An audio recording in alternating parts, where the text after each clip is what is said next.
Hello વિદ્યાર્થી મિત્રો.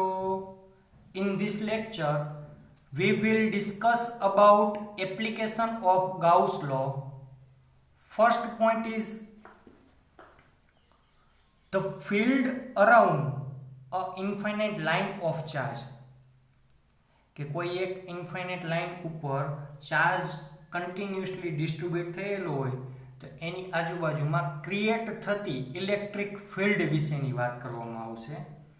તો સૌપ્રથમ કોઈ એક ઇલેક્ટ્રિક ફિલ્ડ ઇન્ફાઇનાઇટ લાઇનને દર્શાવવામાં આવશે.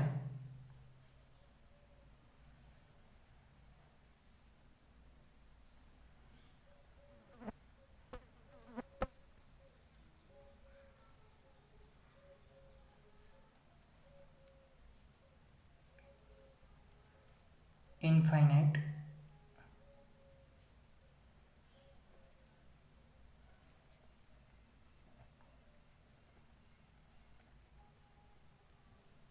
બરોબર, ઇન્ફાઇનાઇટ લાઇન દર્શાવવામાં આવેલી છે. ઇન્ફાઇનાઇટ લાઇન ઉપર ચાર્જ યુનિફોર્મલી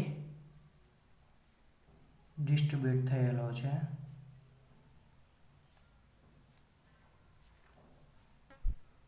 હવે આ ચાર્જ વડે એની આજુબાજુમાં ઉત્પન્ન થતી ઇલેક્ટ્રિક ફિલ્ડની વાત કરવામાં આવે છે.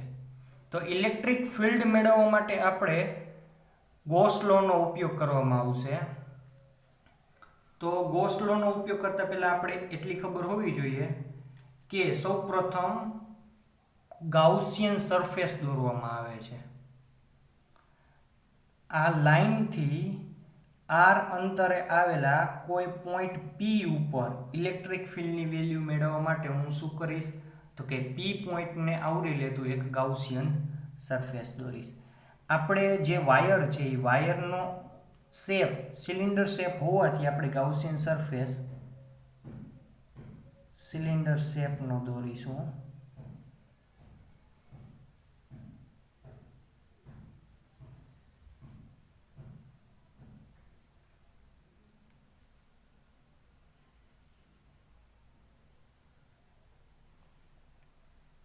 હવે આપને ખબર છે કે કુલમ્બ્સ લો પ્રમાણે કોઈ પણ ચાર્જથી સમાન અંતરે ઇલેક્ટ્રિક ફિલ્ડની વેલ્યુ કેવી હશે? સમાન હશે. આટલું અંતર પણ કેટલું હશે? આર. આટલું અંતર પણ આર. બધી જ બાજુ કેટલું અંતર હશે? આર અંતર હશે. તો આર ઉપર આર અંતરે આવેલા દરેક બિંદુ એટલે કે આ બધા જ બિંદુએ ઇલેક્ટ્રિક ફિલ્ડની વેલ્યુ કેવી હશે? સમાન હશે. કુલમ્બ્સ લો પ્રમાણે આપણે શું જોયું હતું? ઈ ચલે છે ક્યુ અને ઈ ચલે છે 1/r². તો આ અનુસાર ઇલેક્ટ્રિક ફિલ્ડની વેલ્યુ આ સિલિન્ડરના સરફેસ ઉપર સમાન હશે. હવે બીજો પોઈન્ટ શું લેવામાં આવેલો હતો? તો પહેલા આપણે આ જગ્યા ઉપર ગાઉસ લોનો ફોર્મ્યુલા લખી નાખી. પછી પોઈન્ટ વાઇઝ જે મેં તમને 4 પોઈન્ટ દર્શાવેલા છે 4 પોઈન્ટ વાઇઝ મેં પહેલા પોઈન્ટનો ઉપયોગ કરી લીધેલો છે કે જે પોઈન્ટ ઉપર ઇલેક્ટ્રિક ફિલ્ડની વેલ્યુ મેળવી એ પોઈન્ટ ઉપર આપણે ગાઉસિયન સરફેસ દોરવામાં આવે છે. તો ગાઉસિયન સરફેસ મેં દોરી નાખેલી છે. તો મેં સૌપ્રથમ શું કરેલું છે? Applying Gauss law. શું છે? ગાઉસ લો રીવ્યુ આપણે ફ્લક્સ જ દર્શાવે છે. phi is equal to close integration of E vector into D A vector. અહીં બે વેક્ટરનો ડોટ પ્રોડક્ટ હોવાથી આપણે શું લખી શકીએ? E D A cos theta બરાબર q/ε0. હકીકતમાં Gauss law review phi is equal to close integration of E vector into D A vector બરાબર q/ε0 દર્શાવે છે. પણ મેં આ એક એક્સ્ટ્રા પોઈન્ટ લખવામાં આવેલો છે કારણ કે બે વેક્ટરના ડોટ પ્રોડક્ટને શું લખીએ કે ઈ vector into D A vector છે તો એને આપણે ઈ ડી એ કોસ થીટા લખીએ કે. હવે બીજો પોઈન્ટ શું હતો? હાઉ ટુ એપ્લાય ગાઉસ લોમાં આપણે 4 પોઈન્ટની વાત કરવામાં આવેલી હતી. એ 4 પોઈન્ટની જો વાત કરું છું, પહેલા શું કર્યું? ડ્રો આપણે એપ્રોપ્રિએટ ગાઉસ લો ગાઉસિયન સરફેસ. સેકન્ડ પોઈન્ટ શું હતો? કે જે આપણે ગાઉસિયન સરફેસ લીધેલું છે ગાઉસિયન સરફેસ માટે ઇલેક્ટ્રિક ફિલ્ડ અને એરિયાની ડાયરેક્શન દર્શાવવામાં આવે છે. તો કે આપણને ખબર છે કે કોઈ સિલિન્ડર શેપ છે એ સિલિન્ડર શેપ માટે ઇલેક્ટ્રિક એરિયાની ડાયરેક્શન એરિયા દર્શાવવો હોય તો એરિયા રિવ્યુ આપણે 3 પ્રકારનો હોય છે. એક ઉપરથી બંધ કરી દેવામાં આવે છે, એક નીચેથી બંધ કરી દેવામાં આવે એટલે 2 એરિયા, અને એક વક્ર આકારનો એક વર્તુળાકારનો જે એરિયા હોય છે ઈ એરિયા કર્વ સરફેસ. તો 3 એરિયા માટે એરિયાની ડાયરેક્શન દર્શાવવામાં આવશે, ઇલેક્ટ્રિક ફિલ્ડની ડાયરેક્શન દર્શાવવામાં આવશે. તો હવે સૌપ્રથમ આપણે ઇલેક્ટ્રિક ફિલ્ડની ડાયરેક્શનની વાત કરી લઈએ કે જે આપણે વાયર લેવામાં આવેલો છે. વાયર રહ્યો કેવો છે? ઇન્ફાઇનાઇટ છે, અને એના ઉપર ચાર્જ રહ્યો એ કેવો છે? પોઝિટિવ ચાર્જ છે. તો પોઝિટિવ ચાર્જ વડે ઇલેક્ટ્રિક ફિલ્ડની ડાયરેક્શન કેવી રીતના હોય છે? તો કે બહારની તરફ હોય છે. એટલે હું આ પોઈન્ટ ઉપર વાત કરું તો પણ ઇલેક્ટ્રિક ફિલ્ડ બહારની તરફ હોય છે, આ પોઈન્ટ ઉપર વાત કરું તો પણ ઇલેક્ટ્રિક ફિલ્ડ બહારની તરફ હોય છે. પોઝિટિવ ચાર્જ છે એટલે બધી જ કોરા ફેલાયેલી છે ઇલેક્ટ્રિક ફિલ્ડ. જેમ કે હું વાત કરું પોઝિટિવ ચાર્જ માટે ઇલેક્ટ્રિક ફિલ્ડ કેવી હોય છે, તો આવી રીતના બધી જ તરફ ફેલાઈ જાય. પરંતુ આ પોઈન્ટ ઉપર વાત કરું છું તો આ પોઈન્ટ ઉપર ઇલેક્ટ્રિક ફિલ્ડની ડાયરેક્શન હું માત્ર અને માત્ર આ જ દિશામાં દર્શાવીશ. કેમ? તો કે આ infinite line charge, infinite line હોવાથી આના દરેક કમ્પોનન્ટ, આ કમ્પોનન્ટ સિવાયના દરેક કમ્પોનન્ટ એકબીજાને શું કરશે? કેન્સલ કરશે. જેમ કે હું આ પોઈન્ટની વાત કરું તો આ પોઈન્ટ વડે આ પોઈન્ટ ઉપર લાગતા ઇલેક્ટ્રિક ફિલ્ડની ડાયરેક્શન આ તરફ હોય છે, અને આ પોઈન્ટ ઉપર ઇલેક્ટ્રિક ફિલ્ડની ડાયરેક્શન આ તરફ હોય છે. બંનેની ડાયરેક્શન એકબીજાની વિરુદ્ધ દિશામાં અને વેલ્યુ સમાન હોવાથી એકબીજાને શું કરશે? કેન્સલ કરશે, અને માત્ર ઇલેક્ટ્રિક ફિલ્ડનો જે બહારની તરફનો કમ્પોનન્ટ છે એ જ દર્શાવવામાં આવશે. તો હવે આગળ માત્ર એટલું યાદ રાખવાનું છે, પોઝિટિવ ચાર્જ હોવાથી ઇલેક્ટ્રિક ફિલ્ડની ડાયરેક્શન કેવી રીતે દર્શાવવામાં આવે છે? બહારની તરફ. એવી જ રીતના આ પોઈન્ટ માટે ઇલેક્ટ્રિક ફિલ્ડની ડાયરેક્શન તો કે આ તરફ હોય છે. એ જ રીતના આ પોઈન્ટ ઉપર ઇલેક્ટ્રિક ફિલ્ડની ડાયરેક્શન બહારની તરફ હોય છે. હવે એરિયાની ડાયરેક્શનની વાત કરી. ઉપરનો એરિયા માટે હું સૌપ્રથમ એરિયા એલિમેન્ટ લઉં છું, પછી એરિયા એલિમેન્ટનું ઇન્ટિગ્રેશન કરું છું. એટલે એરિયા એલિમેન્ટ લઉં તો ઉપરની તરફ આપણને ખબર છે સરફેસ ઉપર એરિયાની ડાયરેક્શન તે સરફેસ ઉપર દોરવામાં આવેલા લંબની ડાયરેક્શનમાં હોય છે. તેથી આના એરિયાની ડાયરેક્શન આ તરફ હોય છે કે જેને હું શું કહીશ? DF1 વેક્ટર કહીશ. એવી જ રીતના આ જગ્યા ઉપર હું જો એરિયા એલિમેન્ટ દોરું તો એ પોઈન્ટ ઉપર બહારની તરફ દર્શાવવામાં આવશે, એને હું DA2 વેક્ટર કહીશ. પછી આ પોઈન્ટ ઉપર વાત કરું તો આ પોઈન્ટ ઉપર દોરવામાં આવેલું એરિયા એલિમેન્ટની ડાયરેક્શન તે સરફેસ ઉપર બહારની તરફ હોય છે, એને હું DA3 વેક્ટર કહી દઈશ. તો જોવો જોઈએ આ પોઈન્ટ ઉપર કહીએ છે કે ઇલેક્ટ્રિક ફિલ્ડની ડાયરેક્શન આ તરફ છે, એરિયાની ડાયરેક્શન આ તરફ છે, બંને વચ્ચેનો એંગલ કેટલો બને છે? 90. અહીંયા એરિયાની ડાયરેક્શન બહારની તરફ છે, ઇલેક્ટ્રિક ફિલ્ડની ડાયરેક્શન બહારની તરફ છે, બંને વચ્ચેનો એંગલ કેટલો બનશે? તો કે બંને એક જ દિશામાં છે તેથી એંગલ 0 બનશે. એવી જ રીતના એરિયાની ડાયરેક્શન બહારની તરફ છે, ઇલેક્ટ્રિક ફિલ્ડની ડાયરેક્શન આ તરફ છે, બંને વચ્ચેનો એંગલ કેટલો બનશે? તો કે 90. તો જો હવે ગોસ લો એપ્લાય કરું છું તો ગોસ લો પ્રમાણે ફ્લક્સની વેલ્યુ 3 એરિયા દ્વારા મળતી હોવાથી હું એને ફ્લક્સની વેલ્યુને 3 વેલ્યુમાં ડિવાઈડ કરી નાખીશ. Close integration of E vector into DA વેક્ટરને હું શું કરી નાખીશ? 3 ડાયરેક્શનમાં ડિફાઇન કરી નાખીશ. phi ઇઝ ઇક્વલ ટુ પહેલા એરિયા એલિમેન્ટ દ્વારા મળતું ફ્લક્સ એને હું phi1 કહીશ, બીજા એરિયા એલિમેન્ટ દ્વારા મળતું ફ્લક્સ phi2 કહીશ, ત્રીજા એરિયા એલિમેન્ટ દ્વારા મળતું ફ્લક્સ phi3 કહીશ.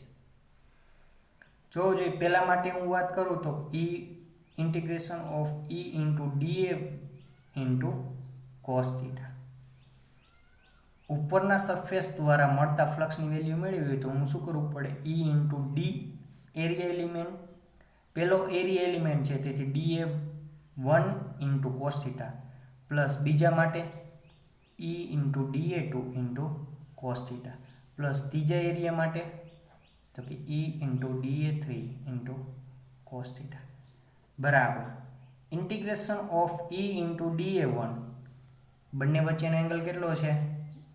E ની ડાયરેક્શન આ તરફ છે, dA1 ની ડાયરેક્શન આ તરફ છે, તો cos 0 plus E into dA2 into cos અહીં 90 બંનેની ડાયરેક્શન એક ડાયરેક્શનમાં હોવાથી theta 0 plus E into dA3 into cos જોજે બંને dA3 આ તરફ છે, E આ તરફ છે, તો બંને વચ્ચેનો એંગલ 90.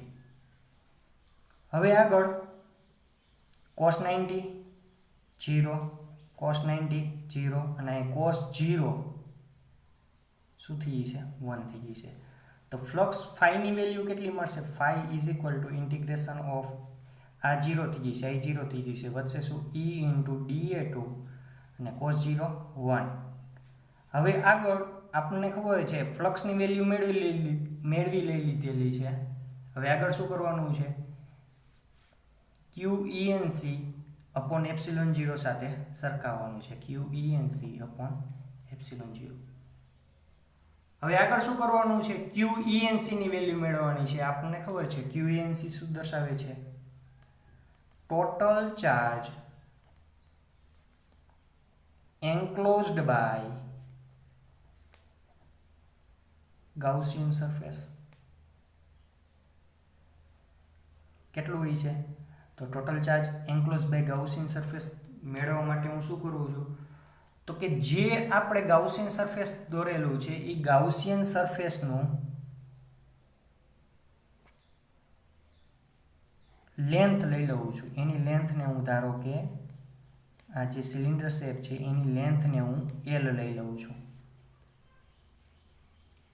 લેન્થની L લઈ લેતો હોય તો આપણે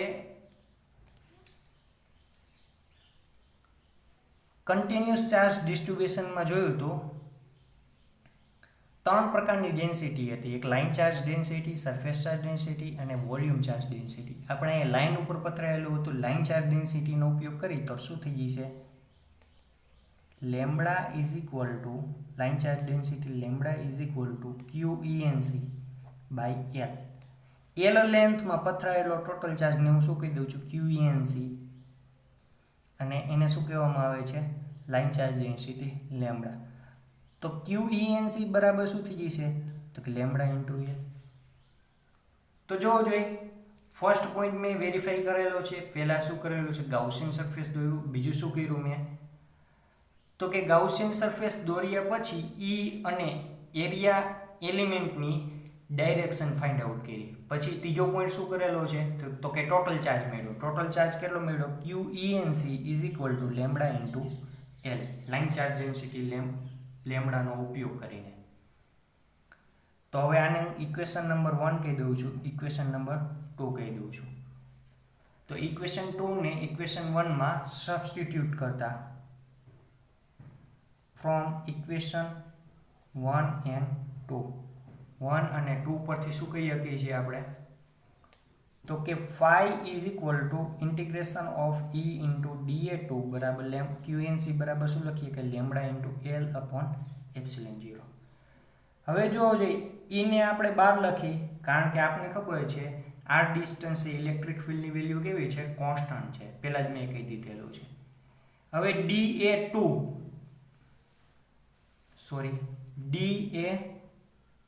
બરાબર lambda into L upon epsilon 0. Integration of dA2 એટલે કે dAT નું એરિયા ઇન્ટિગ્રેશન, dA2 નું એરિયા ઇન્ટિગ્રેશન કરવામાં આવે તો કેટલી વેલ્યુ મળે? તો કે આપણને ખબર છે સિલિન્ડર શેપનું જે કર્વ સરફેસ છે, એ કર્વ સરફેસના એરિયા જેટલું મળે. આ dA2 શું દર્શાવે છે? એક કર્વ સરફેસનો એરિયા એલિમેન્ટ દર્શાવે છે. અને એનું એરિયા ઇન્ટિગ્રેશન કરવામાં આવે તો કોઈ એક સિલિન્ડરનું કર્વ સરફેસનો એરિયા મળી જાય. કર્વ સરફેસનો એરિયા કેટલો હોય છે? તો કે આપણને ખબર છે 2πr ઇન્ટુ L જેટલો. તો અહીંયા ઇન્ટિગ્રેશન ઓફ dA2 બરાબર હું શું લખી આપું છું? 2πr ઇન્ટુ એલ બરાબર lambda L upon epsilon 0. L L cancel થઈ છે તો ઈ બરાબર શું મળશે? Lambda upon 2π epsilon 0 into r. તો આ આપની ઇલેક્ટ્રિક ફિલ્ડની વેલ્યુ મળી ગઈ. કોઈ ઇન્ફાઇનાઇટ લાઇન ચાર્જથી આર અંતરે આવેલા કોઈ પોઈન્ટ ઉપર ઇલેક્ટ્રિક ફિલ્ડની વેલ્યુ કેટલી થઈ છે? તો કે E = lambda upon 2π epsilon 0 into r જેટલી.